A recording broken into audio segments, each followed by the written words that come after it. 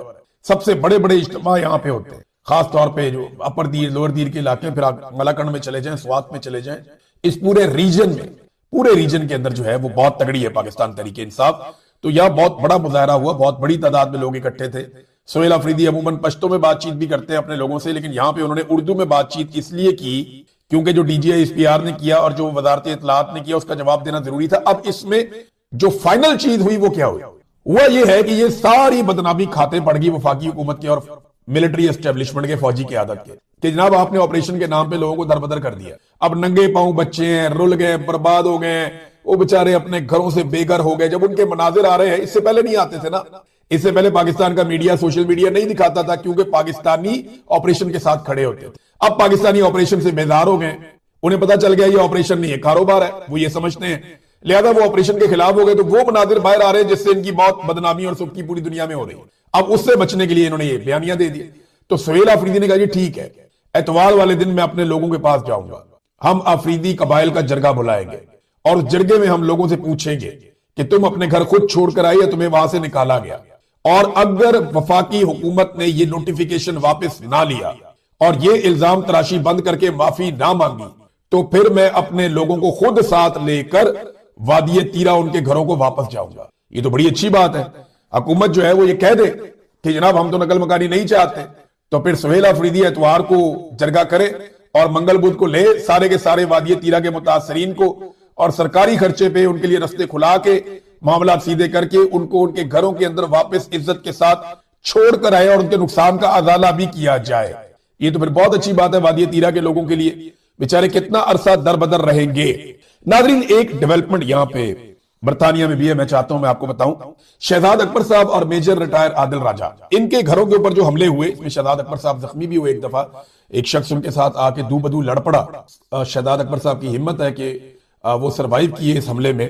اب یہ جو حملے ہوئے ان کے گھروں میں, برطانیہ میں 9 بندے گرفتار ہوئے ہیں, لا انفورسمنٹ نے کیے یہاں پہ, اور 9 بندوں میں سے 3 بندوں کو عدالت میں پیش کر کے ان پہ فرد جرم عائد کر دیا گیا, اور ان بندوں کو عدالت نے ضمانت نہیں دی. خطرناک جرم انہوں نے کیا ہے, اور یہ بھی پتا چل رہا ہے کہ 3 گولیاں بھی چلائی گئی ہیں شہزاد اکبر صاحب کے گھر والے ایک انسیڈنٹ میں.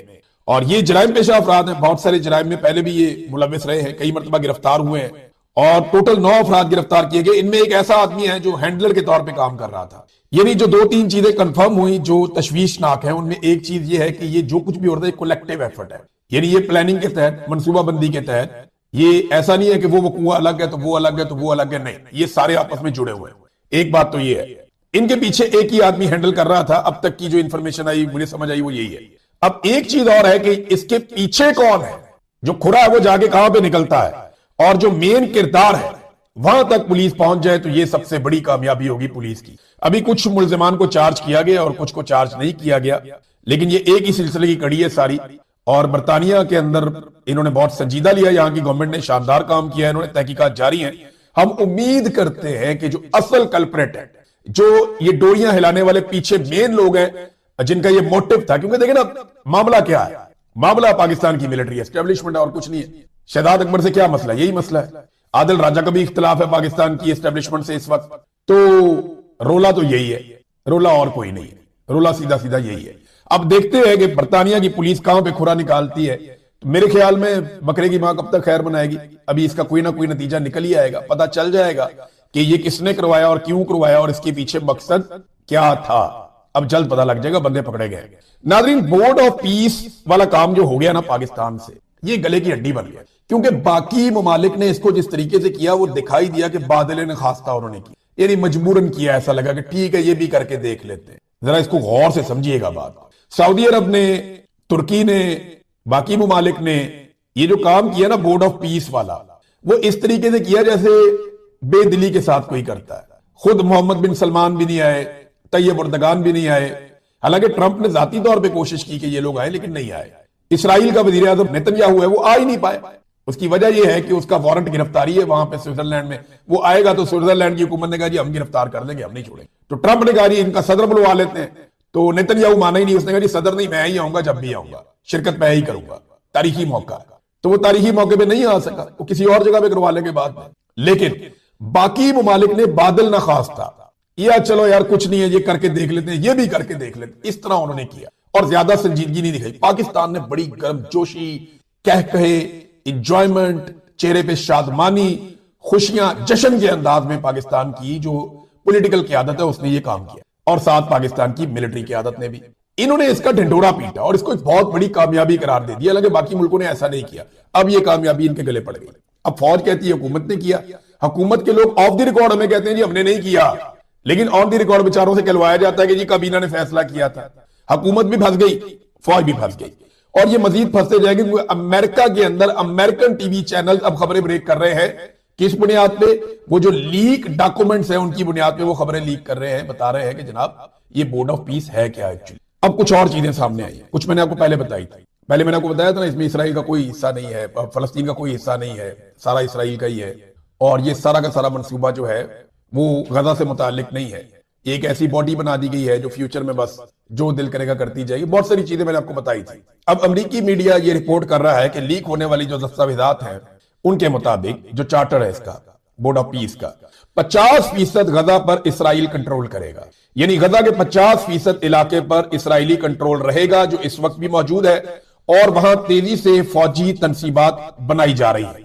50 کے قریب فوجی تنصیبات ابھی قائم کر دی گئی ہیں، مزید فوجی تنصیبات غزہ کے اندر اسرائیلی فوجی بنا رہے ہیں، اور ٹرمپ جو ہے وہ تاحیات اس کے چیئرمین رہیں گے، اور ٹرمپ کے جو قریبی لوگ ہیں جیسے کہ ان کے داماد ہیں، ان کے قریبی سیاستدان ہیں، وہ اس بورڈ کی ایگزیکٹو باڈی کے ممبران ہیں۔ بورڈ کی جو ایگزیکٹو باڈی ہے وہ اس کے ممبران ہیں، باقی جو ملک ہیں وہ الگ سے ممبران ہیں اور وہ اس کے رکن رہیں گے وہ پیسے دینے کے بعد۔